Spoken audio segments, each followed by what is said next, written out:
Salve, salve, rapaziada! Começando mais um podcast no Bico da Águia. E hoje um dia muito especial, porque nós estamos começando a nossa segunda temporada desse podcast, que foi um grande sucesso aí na primeira temporada, com a participação aí de grandes convidados, de pessoas realmente que fizeram a diferença e fizeram esse podcast acontecer, esse podcast se tornar uma realidade, né? E agora a gente está começando essa segunda temporada com todo o gás, com toda a energia, com estúdio novo, com mesa nova, até com corte de cabelo novo, porque eu tenho certeza que essa segunda temporada vai ser ainda melhor do que a primeira temporada. E você se lembra que na primeira temporada nós recebemos um dos maiores guitarristas para abrir a nossa temporada, que foi o Arlisson Almeida, meu querido amigo Arlisson Almeida, a quem eu mando um abraço aqui agora.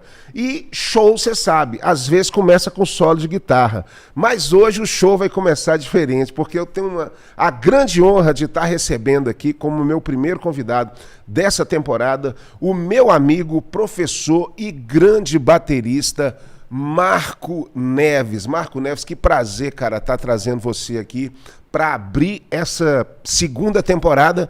E como você é músico, sabe, né? Tem show que começa já com solo de bateria. Então essa segunda temporada já está começando com esse solo desse baterista aí, que é um dos maiores do país, e vai estar batendo um papo com vocês hoje e contando um pouquinho da sua história. Prazer em receber você aqui, Marcos. André, prazer é todo meu. Eu já acompanho o seu podcast há algum tempo, assisti entrevistas fantásticas. Na verdade, para mim é uma honra estar, vamos dizer, inaugurando essa segunda fase do podcast, uma grande responsabilidade. Então, para mim, eu estou muito feliz. Nós já somos amigos há muitas décadas. Muita história, né? Muita história, muitas décadas de música, de cultura, de educação. Já fomos parceiros também em instituições de ensino. Isso. Então, para mim é uma honra estar aqui. Agradeço muito ao convite. Cara, e assim, a gente acha muito importante exatamente trazer, né, essas pessoas que dentro do seu segmento fazem a diferença, que é o seu caso, né, Marcos? Assim, você não só tem uma história como baterista, mas a sua história na educação e na educação do curso de música, do curso de arte da Unimontes, é uma coisa muito forte, que a gente vai estar falando um pouquinho lá na frente, para você contar um pouquinho a sua história. O Marcos, que, né, é doutor, tem uma formação de especialização muito bacana. Me lembro até quando você estava saindo para fazer a especialização, você estava gravando comigo e o cachê que você recebeu da minha gravação te ajudou um pouquinho a começar essa trajetória. Tem tanto tempo isso, né, cara? Muito tempo, André. Olha, vou te dizer aí que década de 90... Então já tem algumas décadas aí para trás, né? Mas é isso, é um investimento na educação, na música. Ele vale a pena, a gente tem que se planejar para tudo. Aqui o podcast do Bico da Águia, ele tem essa característica de contar um pouquinho da história. Então agora eu queria que você falasse um pouquinho, para quem está acompanhando a gente. O Marcos é montesclarense, é daqui de Montes Claros, de família montesclarense. Conta um pouquinho aí de onde veio o Marco Neves aí. Você é parente do Tancredo Neves, Marco Neves? Você sabe que volta e meia alguém me faz essa pergunta. Não, a gente não tem nada a ver, né? Apesar do Neves, né? Do sobrenome. Eu sou de Montes Claros mesmo, nasci em Montes Claros, né?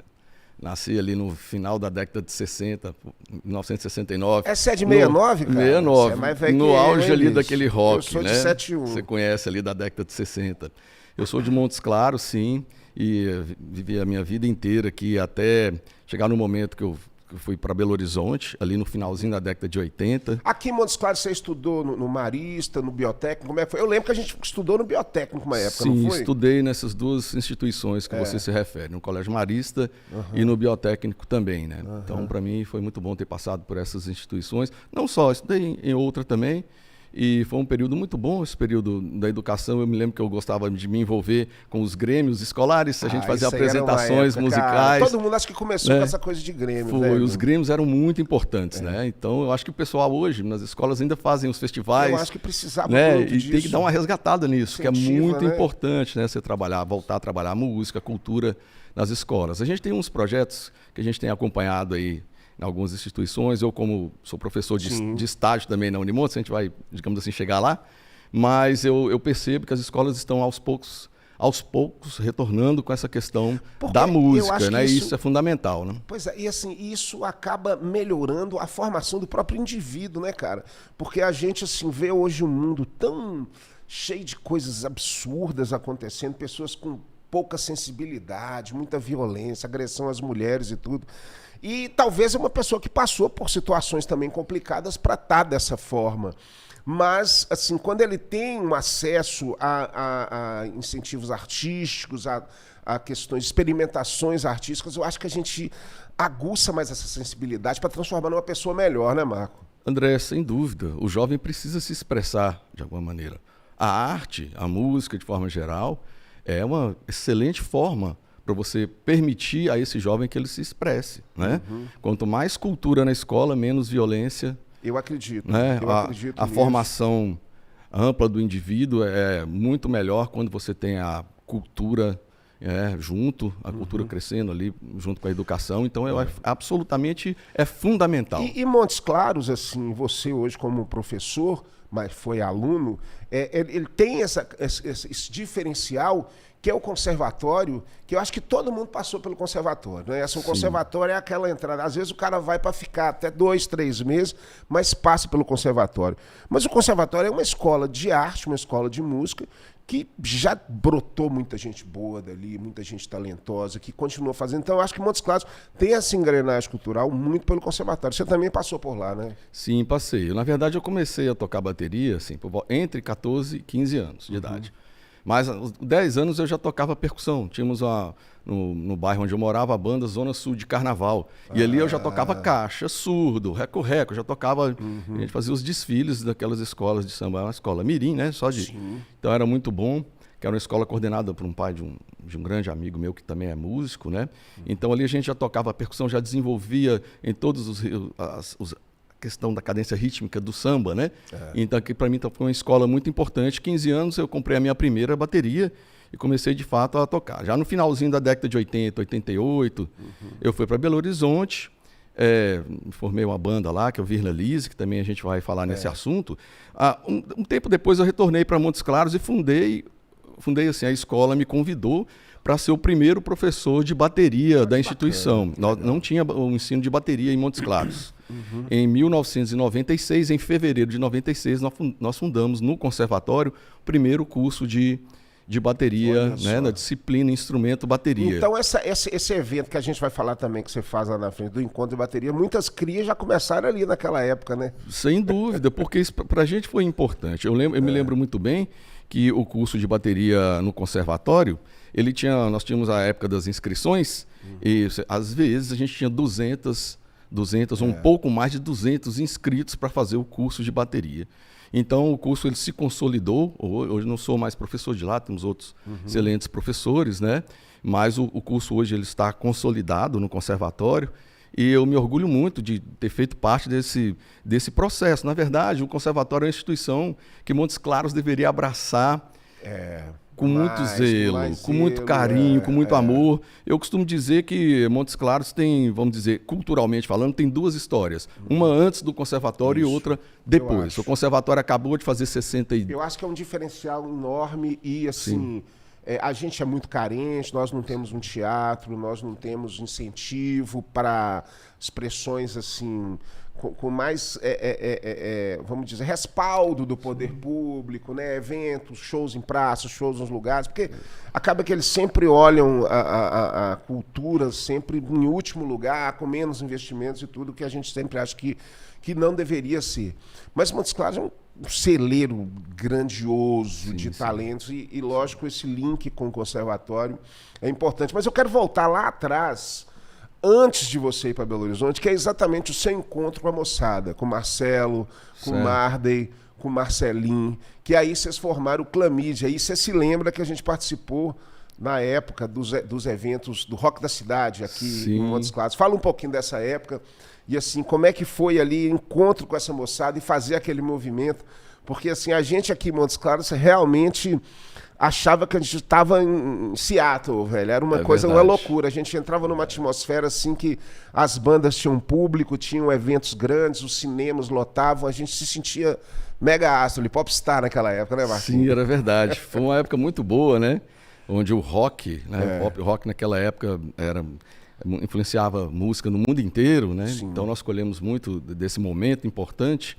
E em 1985 nós formamos a nossa primeira banda de rock aqui em Montes Claros, que se chamava Clamídia, né? Clamídia seria clã de família, mídia, né? Enfim. Não é a bactéria. O nome era só depois que a gente... Ficou sabendo que tinha uma bactéria que chamava depois assim, que a gente... Você acredita? Foi isso mesmo. Acredito, cara. Inclusive uma médica, que era um irmão de um dos participantes, falou, isso é o nome de uma... meu Deus, mas aí já tinha... E vou te confessar uma coisa, cara. Assim, eu tive a oportunidade, era amigo de vocês na época, de frequentar alguns ensaios do Clamídia na casa do Marcos, na garagem do Marcos, porque o Clamídia era efetivamente uma banda de garagem. E os caras já tinham equipamento, Marcelo já tinha aquele baixo dos Marder, as guitarras, e a gente ficava assim vidrado, cara, vendo o ensaio. E eu lembro bem do repertório que vocês tocavam, que era o primeiro disco da Legião Urbana, vocês tocavam muitas músicas, e esses dias eu escutei esse disco da Legião Urbana e me lembrei desse dia que eu estava lá no ensaio de vocês na garagem, e ali para mim acho que foi um momento muito importante, até como um impulso para minha carreira mesmo, de falar, cara, eu quero fazer isso também. Eu já fazia, né, em Porteirinha com a minha banda, e ali foi um impulso pra gente estar continuando aí. Eu sou fãzaço de vocês, cara, todos. André, obrigado. Você sabe que a admiração é recíproca.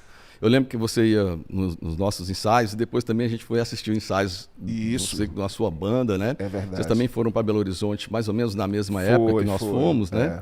Então a gente teve esse movimento em conjunto, né? Funcionou isso. Me lembro que você chegou de Porteirinha, né, com seu irmão, e vocês formaram uma banda, e a gente começou a fazer eventos juntos, e voltando rapidamente aqui, lembrando do Rock da Cidade, que eram os eventos que a gente fazia nos cinemas em Montes Claros. Várias bandas. Cine Montes Claros, Cine Fátima, né, salvo engano, né?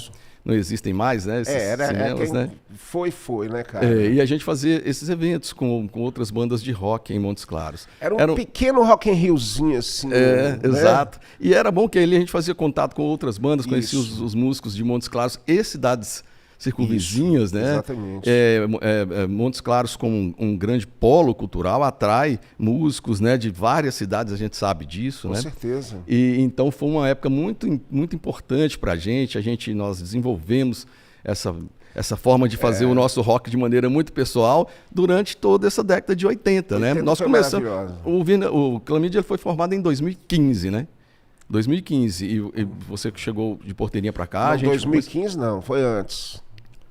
Eu acho que em 2015 a gente já estava Não, 2000 não, mas isso é antes, é 1900. Oh, desculpa, 1900. Nós estamos no século passado não, ainda. Desculpa, 2015 foi um lapso enorme aqui. Na verdade foi 1985, nada de 2015, me perdoa aqui. Você tá doido. 1985. 85 nós formamos a banda. Vocês faziam shows no O tempo passou muito rápido, eu dei uma viajada aqui. Onde hoje é a casa Zoom Night Club Show, ali era uma casa de uma boate de shows. Eu lembro, fui num show do Clamídia lá. Isso. Bacanésimo. E também fizemos o lançamento do Esperar o Quê? Do primeiro disco do Virnalize também lá. Lá também, Foi muito bom nessa Mas ainda não era Zoom, as mulheres não estavam lá. Não, ainda era uma outra. Foram depois, né? Foram depois, né?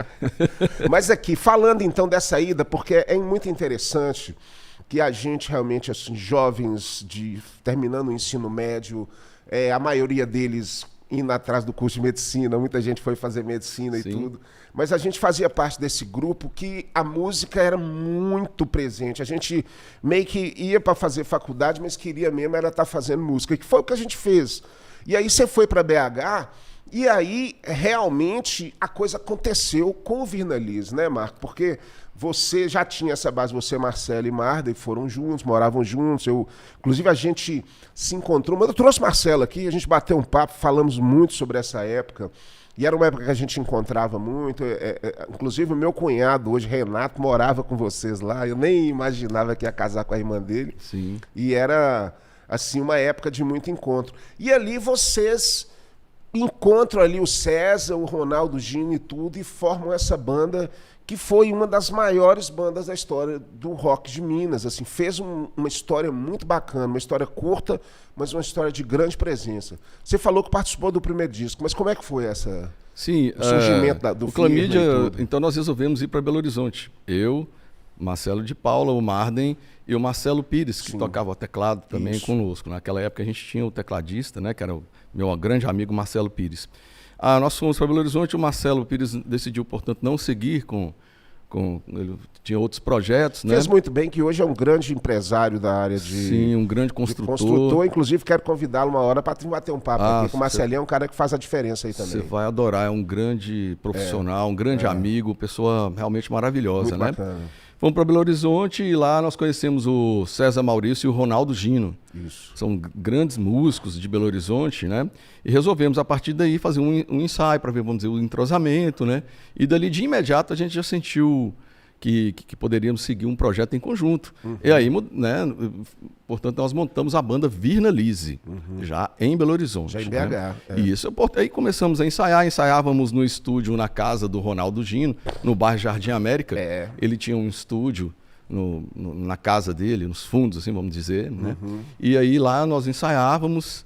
E o Virna Lise começou a fazer muitos shows em Belo Horizonte. Logo a gente já estava tocando em outras cidades do Brasil. Abrindo shows de grandes bandas, né? Sim, começamos a tocar muito no Rio, São Paulo, Curitiba, fomos para Belém, enfim, começamos a rodar o Brasil inteiro.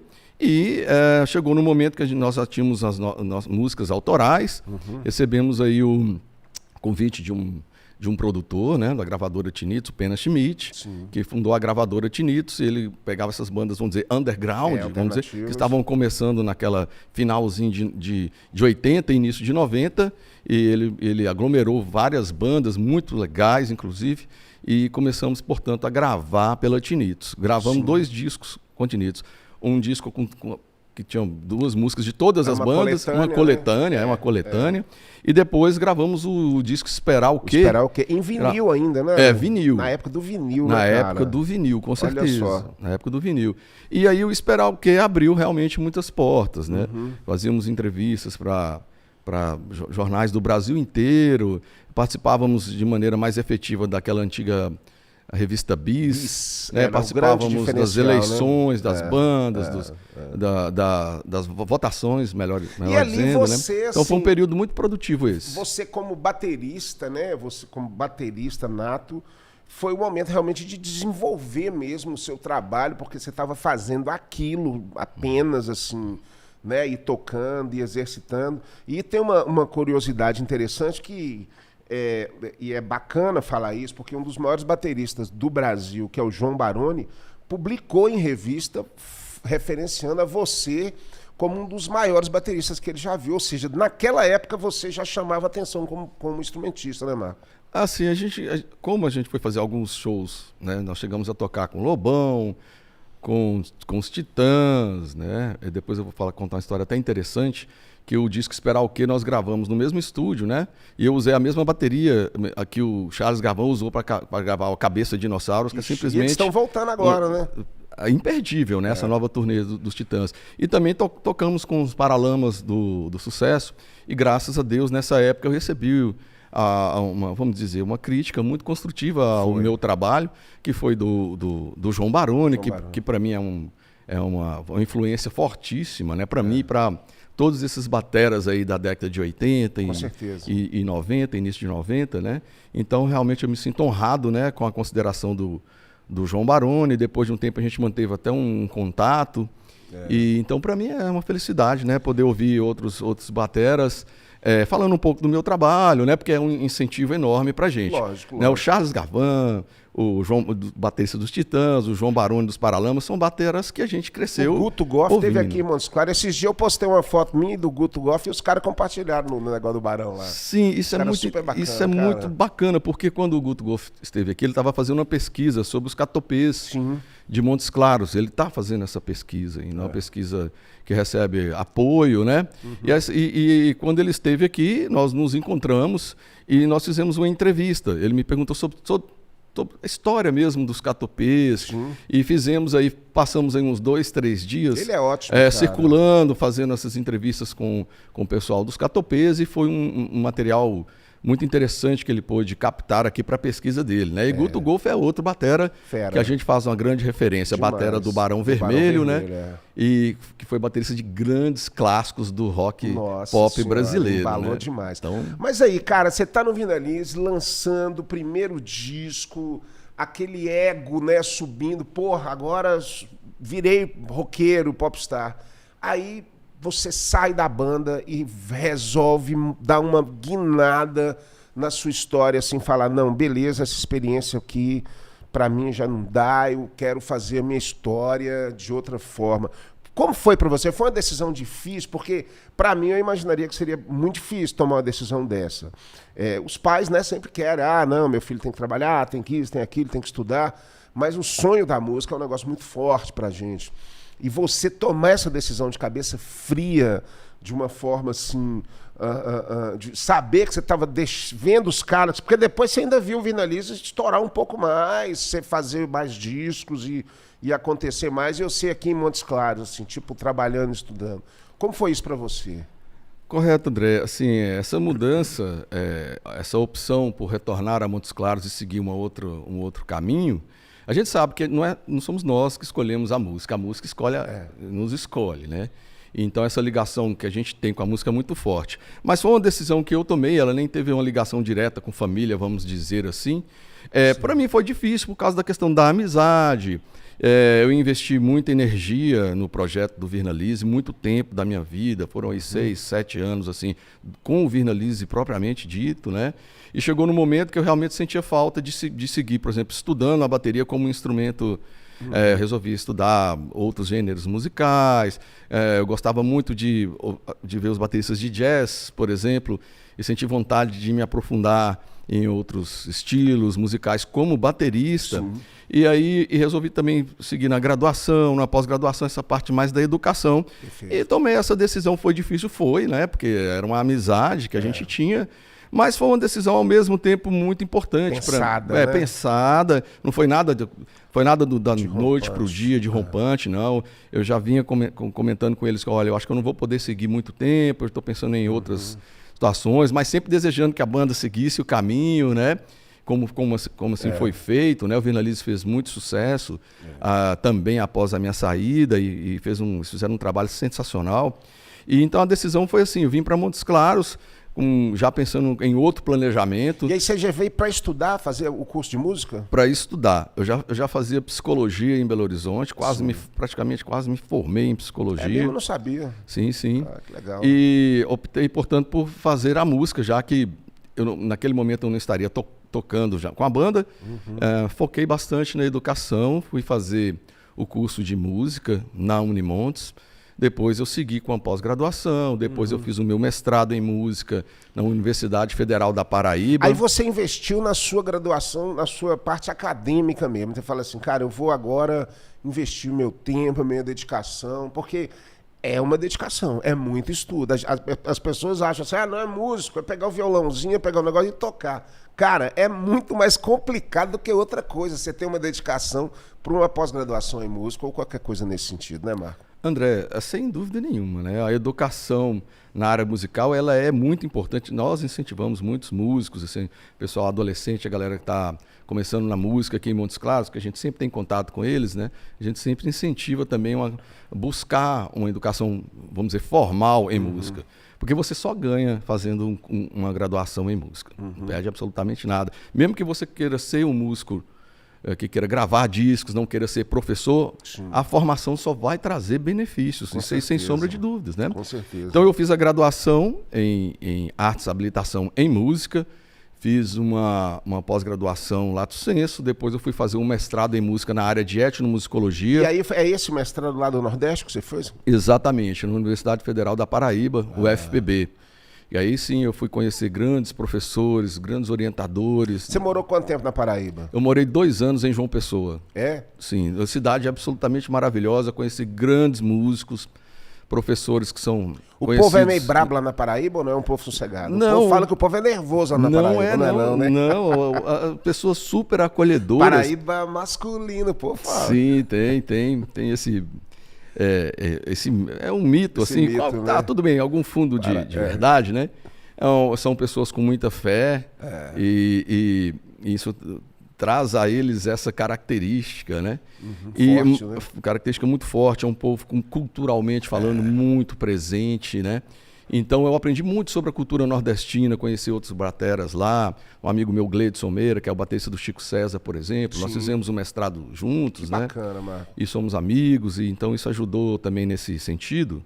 E o mestrado, para mim, foi um divisor também de águas, porque a partir daí eu realmente me aprofundei na pesquisa. O seu projeto é baseado em que na época? Assim, eu fui estudar a minha dissertação de mestrado, ela teve como tema a folia de reis na comunidade quilombola Agreste, na região norte mineira. Que bacana, você acaba trazendo um foco aqui para uma coisa regional. Isso. E isso que é o interessante da pesquisa, né, cara? Porque você descobre muita coisa, assim. Sim. Que não tinha foco em outros momentos, né? Assim, essa pesquisa me fez enxergar um lado da nossa região norte mineira absolutamente fantástico, que são as comunidades quilombolas, que são de fato a grande raiz da nossa região. Essa região norte mineira e sul da Bahia é considerada a maior região com concentração de afrodescendentes fora da África. É verdade. Nós temos muitas comunidades quilombolas na região norte mineira, né? Então, através do meu mestrado, eu pude me aprofundar, pesquisar com profundidade. Eu realmente ficava nessa comunidade durante semanas, voltava para Montes Claros, pesquisava um pouco, pesquisa bibliográfica também muito acentuada, depois voltava para a pesquisa de campo lá. Que bacana. Então eu fiquei até hoje eu tenho amigos na comunidade Agreste, estou com saudade até de voltar lá, fazer uma visita. E então conhecer a folia de reis da comunidade Agreste, quer dizer, um trabalho até aquele momento original. Nós não tínhamos uma outra pesquisa que falasse da folia de reis naquela comunidade especificamente. Sim, que tenha todas as características dali, né? Totalmente. Uma coisa pura, né, bicho? Nativa, totalmente. Né? E contribui muito para esse sentimento de pertença à identidade quilombola, né? Que daí já foi uma análise que eu fiz já para o meu doutorado, que já foi a folia de reis em Agreste, mas como um fator identitário, o reconhecimento... Você continuou seguindo a mesma linha? Continuei, eu fui fazer meu doutorado na Universidade Estadual do Rio de Janeiro, da UERJ. Sim. O meu doutorado foi em Antropologia Cultural, Ciências Sociais, na sub-área de Antropologia Cultural. Meio que um paralelo do meu mestrado, porque o meu mestrado foi em etnomusicologia, né? E Antropologia Cultural, que elas têm uma relação muito profunda com a questão da pesquisa de campo, metodologias, etc. Então, eu fui pesquisar a folia de reis da comunidade Agreste enquanto identidade, o reconhecimento através da folia, você se reconhecer quilombola, né? Eu acho assim... Então foi um ponto muito importante. Fantástico também. Isso. E assim, eu acho que esse tipo de produção precisava ser mais divulgado, sabe, Marcos? Assim, as pessoas... Eu sei que tá lá, a sua pesquisa tá lá, arquivada, né? Mas assim... hoje em dia, até com essas possibilidades de produção de audiovisual, né, você facilita o acesso das pessoas nessa informação, porque são informações importantes que as pessoas precisam saber da nossa própria formação, da foco cultural. Às vezes você chega para uma pessoa, a pessoa não sabe nem o que significa quilombola. É índio, entendeu? Assim, sim. Então, as pesquisas elas acontecem, mas eu acho que elas precisavam, não essa, mas todas, de mais luz, de mais holofote para as pessoas terem acesso a isso. O que você acha disso? Sim, eu não tenho dúvidas, mesmo porque a gente orienta trabalhos de monografia. Porque senão fica só a galera do conhecimento ali sabendo. Entendeu? É verdade, assim, o que a gente faz primeiro, que esses trabalhos todos são lançados nos bancos de dissertações e teses das universidades. Se você clicar lá, Marco Neves Quilombola, imediatamente você já vai... E a gente sabe que existe um acompanhamento desses trabalhos, porque eu recebo, de tempos em tempos, um quantitativo de pessoas que leem as minhas pesquisas, que acessam e que, de alguma maneira, utilizam não só as minhas, eu digo as pesquisas de forma geral, né? Que utilizam as suas pesquisas como fonte bibliográfica para os seus trabalhos, né? Então hoje está mais fácil, na verdade, você fazer pesquisa. Vai no Google, clicou Quilombola Marco Neves, você vai ver a minha dissertação, o trecho da minha tese, artigos publicados em anais de eventos, artigos em livro que eu também pude publicar, né? Bacana, Marquinhos. Então a gente tem aí a nossa pesquisa. Basta dar uma buscada de maneira bem breve, em questão de acessar, né? segundos, você já consegue acessar o trabalho. Hoje ficou mais fácil do que antigamente. Antigamente você tinha os bancos de teses e dissertações das universidades. Se você quisesse pesquisar, teria que ir na universidade, pedir uma cópia. E hoje não, hoje já está bem mais fácil. Então a gente acredita que nesse ponto melhorou, mas eu concordo com você que sim, que a gente talvez devesse divulgar mais as nossas pesquisas. A gente está batendo esse papo aqui, né? Eu tenho certeza que alguns alunos ou pessoas interessadas podem interessante, né? Quero agora entender sobre quem são esses quilombolas que estão aqui do nosso lado, né? Pega um material que está ali pronto, pensado, com informações importantes sobre determinados temas. Sim. Mas aqui a gente vai continuar falando daqui a pouquinho, porque o papo é muito bom, assim, e essa estreia do Bico da Águia não poderia ser melhor com o Marco Neves, porque tem uma história fantástica aí na música e também na academia, e a gente vai estar falando um pouquinho disso. Mas agora é hora de fazer a nossa propaganda aqui também, Marco Neves, porque o podcast no Bico da Águia, ele tem o apoio da Personal Jingle. A Personal Jingle é comunicação através da música, é uma empresa que transforma a comunicação da sua música em jingle, em música, né? A comunicação da sua empresa em música. E hoje em dia comunicar com música é uma coisa muito assim direta para as pessoas, porque a música ela entra diretamente nos ouvidos da pessoa e fica codificada na cabeça.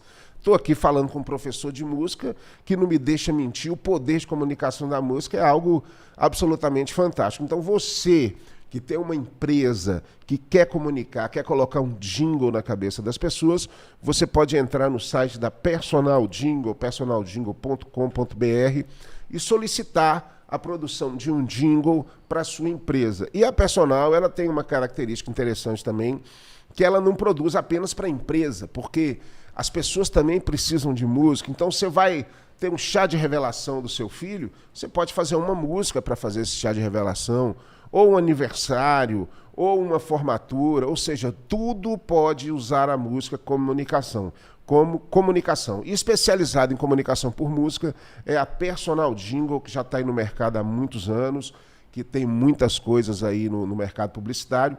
E assim, você entrando no site personaljingle.com.br, você faz rapidamente um orçamento e entra nesse mundo maravilhoso de comunicação musical, né? E nós estamos aqui no Bico da Águia sendo veiculado pela Vim TV, que é a TV que você conhece, a cabo, né? A TV da Master. Você acompanha 2 vezes por dia a exibição do nosso podcast. Inclusive tem uma audiência muito bacana, todas as entrevistas, elas assim têm um retorno muito bacana ali né, um feedback das pessoas. Eu acompanho, são sensacionais. Pois é. E agora também nós temos mais um canal de divulgação que é o Busque TV, que faz parte do grupo também.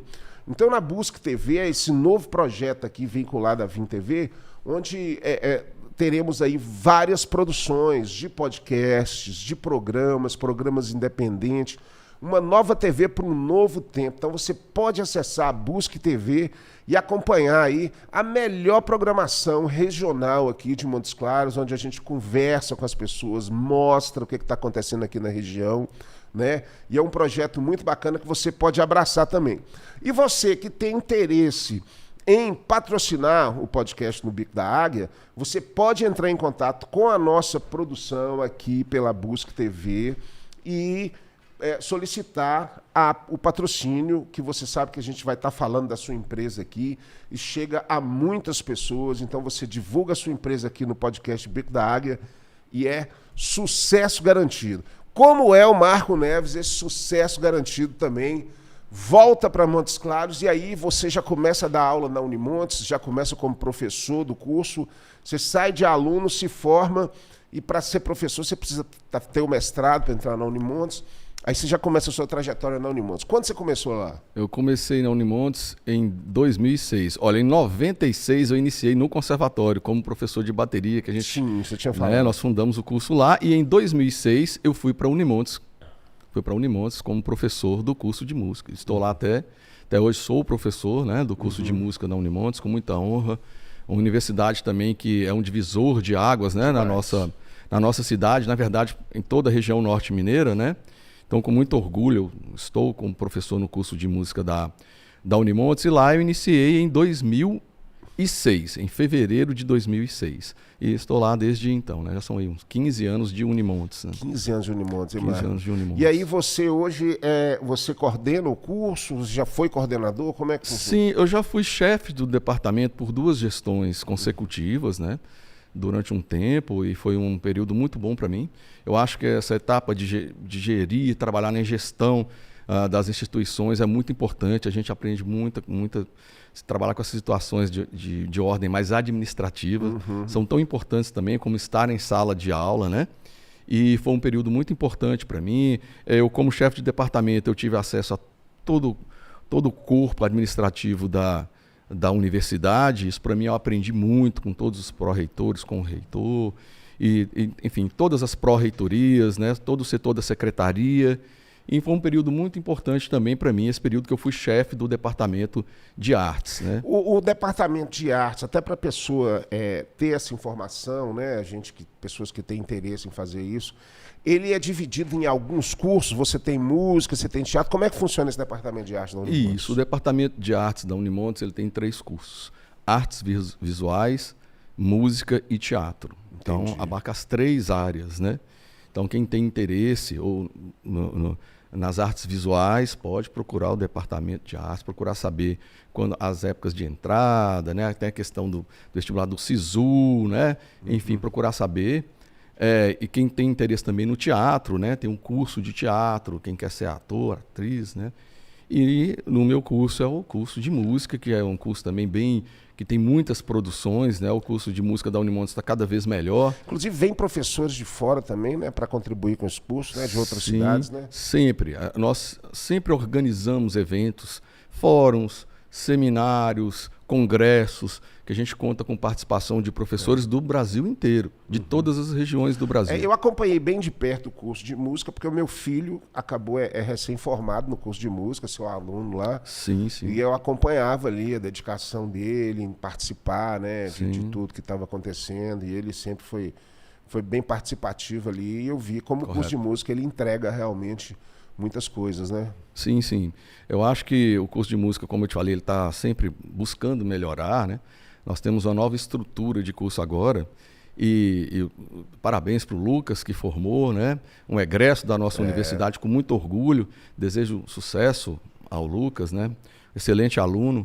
E nós temos agora uma nova estrutura de curso, um novo PPC, um novo plano curricular, que agora nós tivemos, por exemplo, a inserção da bateria. Olha só, cara, né? Que bacana. Houve um processo seletivo do qual eu participei e foi aprovado também, porque na universidade é sempre assim, há um processo seletivo para contratação, há concursos, né? E assim como foi no conservatório, eu fundei o curso de bateria no conservatório, sou o primeiro professor de bateria do curso de música da Unimontes também, com muita honra, né? Então nós estamos lá, eu sempre recebo mensagens via Zap, as pessoas me ligam querendo saber como é o curso de bateria da Unimontes, né? Que bacana, então, cara. Eu estou feliz também por isso, né? Estamos introduzindo aí a disciplina instrumento bateria no curso de música da Unimontes. E felizes também quem devem estar são os alunos, né? Por ter oportunidade de ter aula com você, de baterista, você com toda a sua experiência, né? Essa sua relação da bateria que começa lá atrás é algo que vem sempre crescendo na sua vida, né, Marco? Assim, eu trouxe o Alisson aqui e eu vi o brilho dele falando da guitarra, de como ele conseguiu descobrir a guitarra. A bateria, você ainda descobre coisas novas na bateria? É um instrumento assim ilimitado? Como é que é a sua relação com a bateria hoje em dia, cara? O aprendizado na bateria é ilimitado. Como se diz, até o dia que você morre, você está aprendendo. Você está aprendendo instrumento, aprendendo a desenvolver tanto a questão técnica quanto a questão de novos ritmos. Você vai aprendendo só para você ter uma ideia. Nós temos no Brasil, só no Brasil registrados, mais de 160 ritmos brasileiros, né, cara? É impressionante. Né? Que então, é essa história do quilombola, aquela história rico. dos lugarzinhos pequenininhos que vai juntando ali, né? Sim, você citou o meu amigo, o Alisson Almeida, né? Sim. O Alisson Almeida tem uma história também com ele, né? Porque no início dele foi até uma indicação minha para ele participar de uma banda que nós tínhamos aqui. Sim. Tocamos juntos durante muito tempo. Né? E a gente tem orgulho de ter em Montes Claros um dos maiores guitarristas do mundo, né? Já foi eleito, inclusive, o melhor guitarrista do mundo, né? Então, um abraço para o Alisson Almeida, né? Grande amigo. E então a bateria você nunca para de estudar, nunca. Realmente, todos os dias eu estou aprendendo algo novo, todos os dias eu tenho contato com novo material, novos livros, né?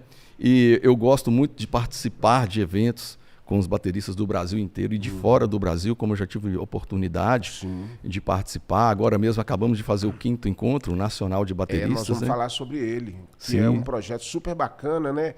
Que você desenvolve.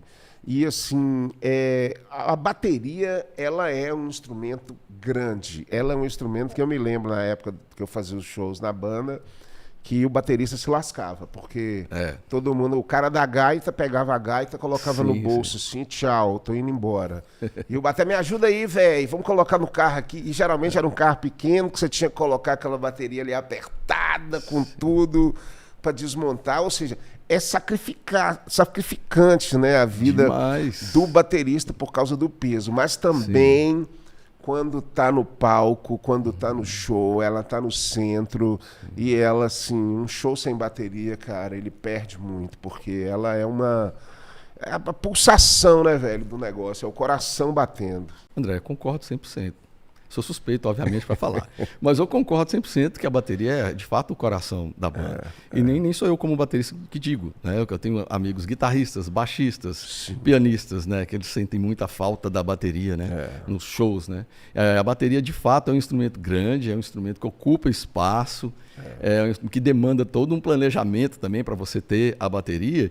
E é engraçado, voltando um pouco da história da bateria, a bateria ela surgiu no sul dos Estados Unidos. Ela surgiu exatamente pela necessidade, a região de New Orleans e tal, pela necessidade de se economizar espaço.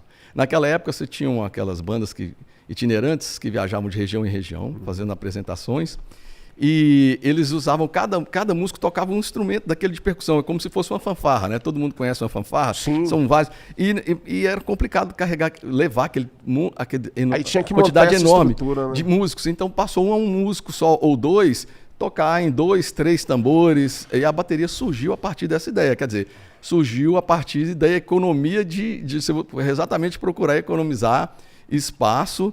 Um músico, um percussionista começou a tocar 2 ou 3 tambores ao mesmo tempo e também os pratos. Então a bateria ela surge dessa ideia. E assim, é interessante a evolução desse instrumento, né? Porque você consegue uma bateria caixa, bumbo, um tom, um pratinho, chimbal.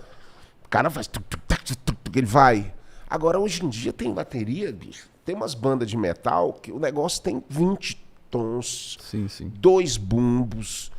Eu fico pensando, esses metaleiros que tocam, o Igor Cavalera, essa galera, toca muito, né, bicho? Pra tocar com um pedal duplo ali e tal.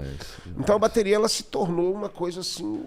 grandiosa demais, o cara para controlar aquele equipamento todo, né, cara? Sem dúvida. A necessidade de você ter uma grande equipe junto com o baterista para auxiliar, hold, né, que é uma profissão, vamos dizer assim, muito importante, né, para as bandas, né? E tem um apelo estético, né? Muitas bandas de heavy metal têm as baterias realmente muito grandes, porque elas têm todo um apelo estético, no palco uma bateria enorme. As pessoas gostam de apreciar aquele instrumento, né? Instrumento realmente com estética bacana, então isso vai de estilo para estilo. No jazz, às vezes você acha uma bateria mais minimalista, né? Uma bateria bem menor, então vai também de estilo para estilo, né? Mas o apelo estético também conta muito nessa questão. Esse evento que você criou, né?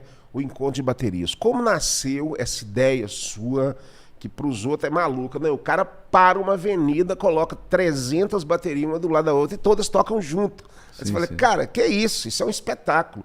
Um dos primeiros que eu vi de vocês foi na Praça da Catedral, que vocês fizeram um grande encontro lá, mas depois você já fez vários assim. Como foi isso e como isso é importante exatamente para o incentivo à baterista? Porque eu vejo lá nos seus eventos crianças tocando bateria e senhores tocando bateria. Então, assim, é um passeio pela bateria.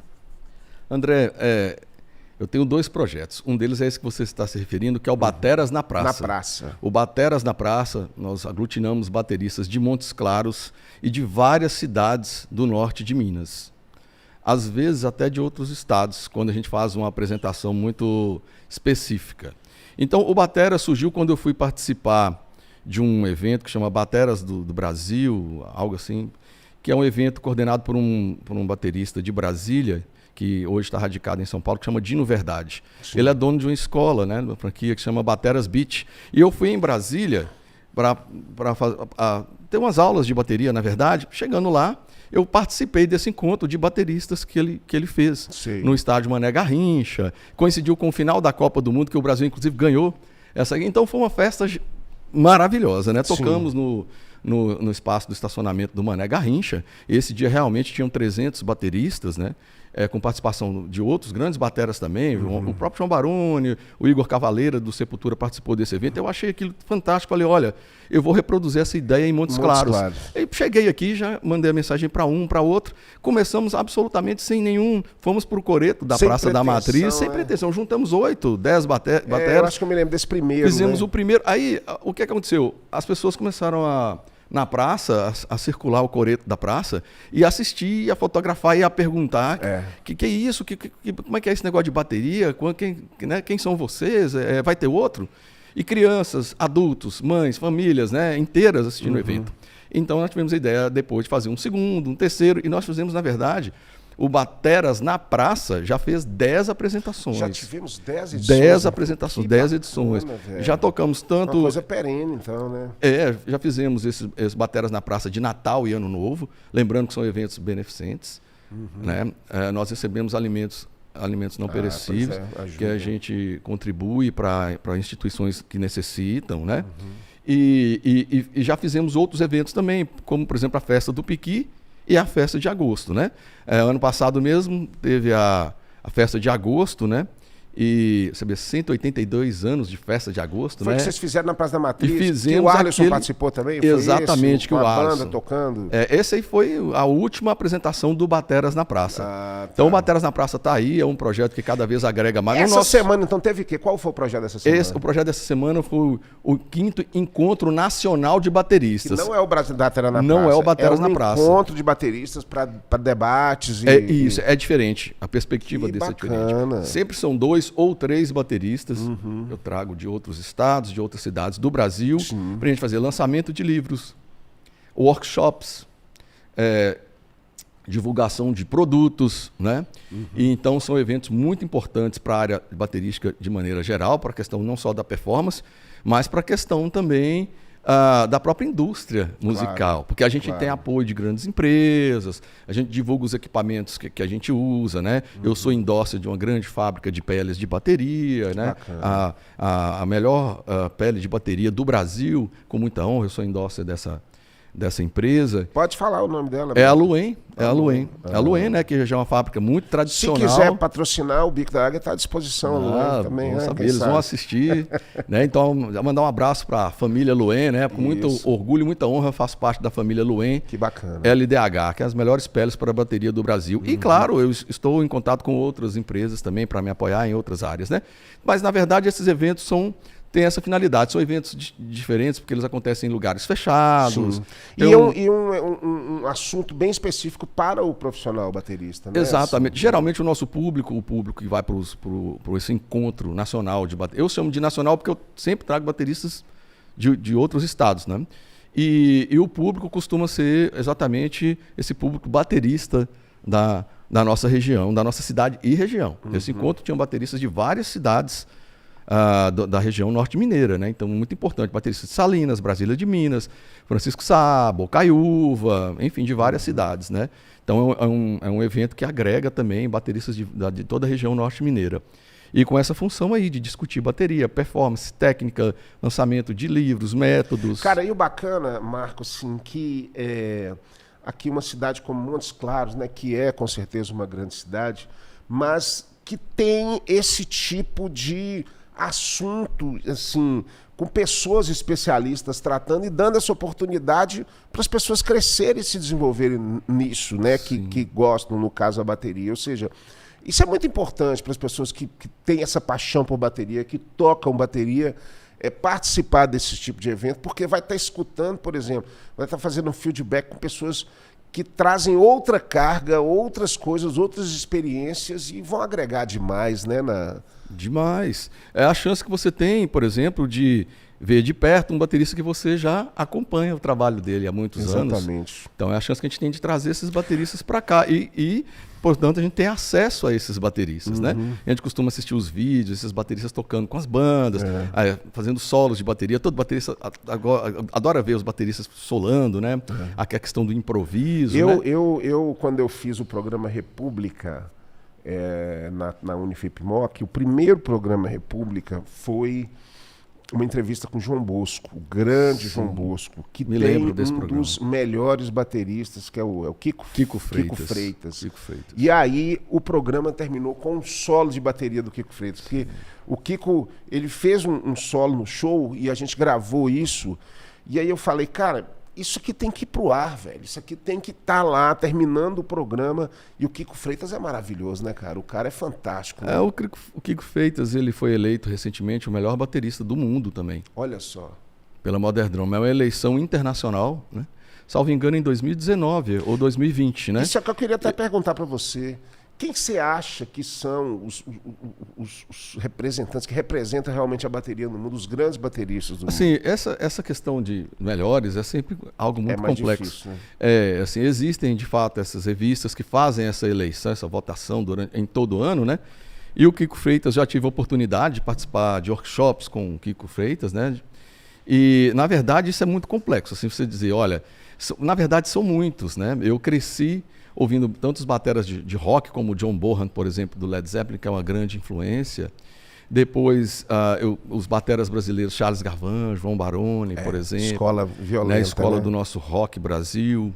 Depois, os bateristas de jazz, fusion, como o Dave Weckl, o Vini Colaiuta, que são bateras... Os mineiros, né? O Robertinho Silva, Neném. Sim, claro. Eu ia chegar até aqui nos bateras mais regionais, né? O Neném, o Esdras, Neném, de Belo Horizonte, é um batera absolutamente fantástico. É uma influência para mim. Eu já ouvi tocando várias vezes. Sempre que eu o vejo tocando, eu aprendo alguma coisa com o Neném. Então, nós temos, por exemplo, o batera Lincoln Shabe. O Lincoln Shabe, na verdade, foi o meu primeiro professor. Eu estudei com o Lincoln Shabe numa antiga escola que chamava Adlibitum. E em 1988... eu fui para Belo Horizonte. Quando eu cheguei lá, a primeira coisa que eu fiz, né, foi ir na escola dele. O Lincoln Shabe é dos filhos de seu Shabe do Bemol, né? Isso. Do estúdio Bemol, que é o melhor estúdio de Belo Horizonte. Exato. E é o baterista do Milton Nascimento. Do Milton Nascimento, né? Então, o Lincoln Shabe é uma grande referência, né? Não só para mim, mas para vários bateras brasileiros, né? Então, assim, é muito complexo dizer quais são os melhores. Existem muitos. Todos o baterista, são ótimos, né, o Brasil é um país com grandes bateras, né? Nós temos hoje no mundo bateras que realmente nos enchem os olhos, assim, de orgulho, né? Você aprende muito com eles. Volta e meia estão lançando material novo. E a gente está sempre acompanhando. O meu irmão é baterista, você conhece ele. É claro. Inclusive, ele tem uma bateria maravilhosa na casa dele. Sim, sim. E o filho dele, o João Guilherme, puxou toda a vibe. Ele não estuda, tem que estudar para tirar, mas se estudar, se torna um grande baterista, o João Guilherme, né? Para estar mostrando aí também esse talento. E, Marco, você continua tocando, né, cara? Eu já tive o prazer de tocar com você algumas vezes, nós já fizemos alguns shows aí muito bacana. Me lembro uma vez um show que a gente fez junto com o Flávio Venturini, lá no Maximin, foi um show super bacana, entre outros. A gente já tocou e estamos precisando tocar mais. Sim, né? Vamos, com certeza. Mas você continua tocando e continua o trabalho. E agora tem esse trabalho com o Piqui Trio, né? Com o meu queridíssimo amigo que eu quero trazer aqui, que é o Marcelo Andrade, que também já tocou comigo várias vezes. E o Thomas, né? Que a gente viu criança, menino. Sim. E o Thomas, um dos maiores baixistas aí. Você fez um time e você tá com esse trabalho de jazz, porque o jazz é solto, né, cara? Você toca por prazer mesmo. Como é que é esse trabalho com o Piqui Trio? O Piqui Trio, nós temos essa formação de trio de 2018 para cá. Antes éramos um quarteto que chamava Quarteto Mecenas. Tínhamos um guitarrista que tocava conosco. Depois essa configuração se desfez. Resolvemos retornar um ano depois, por volta de 2018, a voltar com essa formação em trio. O objetivo nosso era tocar uns standards, alguns clássicos do jazz e também da música instrumental brasileira, que é um repertório que nós ouvimos também há muito tempo. Claro. Paralelamente ao rock, eu sempre ouvi muito jazz, eu sempre gostei do Buddy Rich, bateras das big bands norte-americanas, né? Sempre foram muito influentes também para mim, nessa coisa de, igual eu te falei, de ver os bateristas solando, improvisando. E o jazz tem uma das características mais importantes do jazz é realmente o improviso, né? Então nós resolvemos, portanto, seguir nessa formação de trio, que é o Piqui Trio, que conta com os 2 grandes músicos, 2 grandes amigos. Muito bacana, cara. Que é o Marcelo Andrade, saxofonista, flautista, professor do conservatório, também. Que eu digo o seguinte, digo com certeza. Marcelo é realmente um músico de expressão internacional. Né? Marcelo poderia estar tocando em qualquer parte do mundo, né? Como ele já fez, inclusive, né? E já tocou com grandes músicos da música instrumental brasileira. E agora eu tenho a honra, né? E imenso orgulho, né, cara, de juntar esse time, né? Nessa formação. E o Thomas, como você falou, nós conhecemos o Thomas, né, bem jovem. Thomas, inclusive, foi meu aluno do curso de graduação em música durante um período. E é um músico que vem melhorando cada vez mais, né? Eu posso acompanhar o desenvolvimento do Thomas, que é um grande baixista. E temos recebido cada vez mais convites para as casas de Montes Claros. O Piqui Trio está cada vez mais se consolidando. Eu acho bacana porque você mostra o jazz, um tipo de música que às vezes até o jovem não tem acesso a isso, nem sabe que existe, e começa a gostar, a querer, né, escutar, consumir.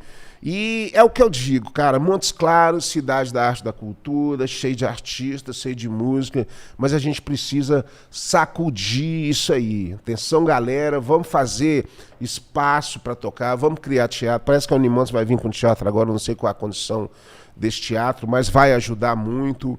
E precisamos de mais espaço, porque a gente podia realmente, Marco, assim, ter a cidade fervendo culturalmente, mas na acepção da palavra. Você não vê que quando chega a festa de agosto, a cidade não ferve culturalmente? Muito. Aquilo podia acontecer sempre, com projetos estruturados, bem feitos, apoiados pela iniciativa privada, pelas empresas. A empresa só quer saber de apoiar festa, de balada, de diversão e tudo. Vamos apoiar uma coisa que, porra, seja cultural mesmo, que possa trazer alguma coisa para engrandecer, né, as pessoas e a juventude, né? Eu acho que seria importante isso. Sim, André, o movimento de música e música sempre foi muito intenso, sempre foi intenso. As pessoas costumam ir nos eventos, as pessoas vão.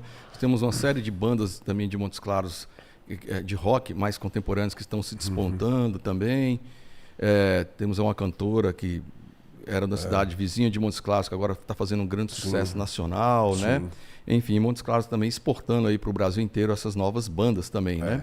Então, a gente fica muito orgulhoso disso. Mas, por exemplo, a Unimontes, nós já fizemos o primeiro jazz na Unimontes. Vamos fazer no segundo semestre o segundo jazz na Unimontes, o Piqui Trio, né? Sim. E alguns espaços, André, eu acho que poderiam ser mais bem utilizados para a cultura. O Parque Municipal de Montes Claros muito é legal. Um local que, sem dúvida nenhuma, merecia ter uma programação anual, planejada anteriormente, com atividades musicais semanais. Não foi tão bacana agora recentemente com a Orquestra Sinfônica? Foi. Famílias reunidas ali assistindo o movimento. Isso. Show de bola, domingo de manhã. Inclusive foi o aniversário do Conservatório Lourenço Fernandes nesse evento. Exatamente. 62 anos de conservatório, né? Esse evento ao qual você se refere. Tivemos a Orquestra Sinfônica de Montes Claros, um abraço para todo mundo da orquestra. E também tivemos o Piqui Trio, entre outras atrações. O Piqui Trio também estava lá, né? Estava lá. Para nós foi agradecendo demais o convite do conservatório para participar dessa festa. Então a gente acredita que o Parque Municipal é um espaço que poderia sim ter mais eventos relacionados à cultura de forma geral. No meu caso específico, a área da música. Nós poderíamos ter eventos de rock, de pop, de jazz, de música instrumental, eventos de música de câmara, até mesmo a orquestra tocar mais vezes. Teatro também, né? Teatro, artes visuais, né? E então eu acho que ali é um espaço que merecia, né? Outra coisa, André, que é importante dizer aqui, eu fiz o 5º Encontro Nacional dos Bateristas no auditório do Centro Cultural Hermes de Paula, e o auditório precisa, né? Agradeço muito ao pessoal da Secretaria de Cultura pela disponibilidade do espaço. Precisa, obviamente, de uma reforma, né? Claro. Que é um espaço que a gente tem uma ligação profunda, afetiva. Né? Bem no centro, né, histórico da nossa cidade. Ali é onde a cultura realmente transborda. E eu acredito que sim, merece sim, né? Vale a pena a Secretaria de Cultura estar atenta a uma grande reforma no auditório do Centro Cultural. Você citou o auditório da Unimontes. O auditório ele já está estruturado. É um auditório que enorme, ele vai ter 750 lugares. O palco é enorme, é lindo. Tá faltando, claro, finalizar, que exige agora uma nova demanda de acabamento. Sim. E que eu acredito que a Unimontes, né, com essa nova gestão, na reitoria, pró-reitor, enfim, todo o grupo, eu acredito que eles devem dar agora continuidade e finalizar, inclusive, de fato, a construção. Eu sou muito amigo do Dalton, trabalhei com ele, que é o vice-reitor. O reitor, como é que chama agora lá? É o professor Wagner. Para o professor Wagner, e eu já faço o convite aqui ao vivo, mas vou fazer o convite para eles, que eu quero trazê-los aqui para bater um papo, para eles contarem um pouquinho sobre as novidades da Unimontes. Marquinhos, você vê que o podcast é o seguinte, você começa a falar e daqui a pouco o cara vem no seu ponto e fala assim, ô velho, tá terminando já. E o papo vai fluir, então, porque a gente ficava aqui mais 1 hora conversando, cara, sobre outros assuntos. Seria um prazer. Né? Mas assim, nós estamos chegando no final, mas antes de você finalizar aqui com a gente, eu quero dar esse recado para você, falar da Personal Jingle, essa empresa que produz música para comunicar. Então, você quer comunicar com música, comunique com a Personal Jingle, faça o seu contato no site e faça o jingle para sua empresa, faça o jingle para o seu evento. Afinal de contas, comunicar com música é a melhor coisa do mundo. E você e a sua empresa podem comunicar com música através da Personal Jingle. Marco Neves, muito obrigado, cara, pela sua participação. Eu acho que nós não poderíamos começar de uma maneira melhor, sabe? Assim, começando com esse bate-papo com você, com esse show aqui de bateria. Ele só não tocou bateria, porque se tivesse, tocava, Eu ia te dizer isso, faltou a bateria aqui pra gente fazer um solo. Exatamente. A próxima oportunidade. Quem sabe a gente não faz isso. Mas muito bacana, parabéns pela sua trajetória, pelo seu trabalho em Montes Claros, na educação, formando, né, pessoas e desenvolvendo esse instrumento que você tem tanta paixão e mostrando e trazendo essa paixão para que as pessoas também se apaixonem por esse instrumento. Muito obrigado e eu quero que você volte qualquer hora aqui para bater mais um papo com a gente aqui no Bico da Águia. André, eu que te agradeço pelo convite, uma honra estar aqui. Eu já acompanho seu trabalho há muito tempo, inclusive os jingles são sensacionais, a gente sempre ouve na rádio, na TV. Parabéns por esse trabalho. Muito obrigado pelo convite, uma honra estar aqui. Estou à disposição para voltar a outra conversa, junto. Quem sabe com a bateria aqui para gente fazer quem sabe a gente não traz o Pique Trio aqui para bater um papo, que aí seria muito bacana com o Marcelo, com o Thomas, a gente tem muita história, cara. Melhor ainda. Brigadão, valeu, cara, André. Parabéns, obrigado. Tudo de bom. Eu que te agradeço. Obrigado. E nós vamos ficando por aqui no nosso primeiro no Bico da Águia dessa temporada. E olha, essa temporada só tem convidado bacana.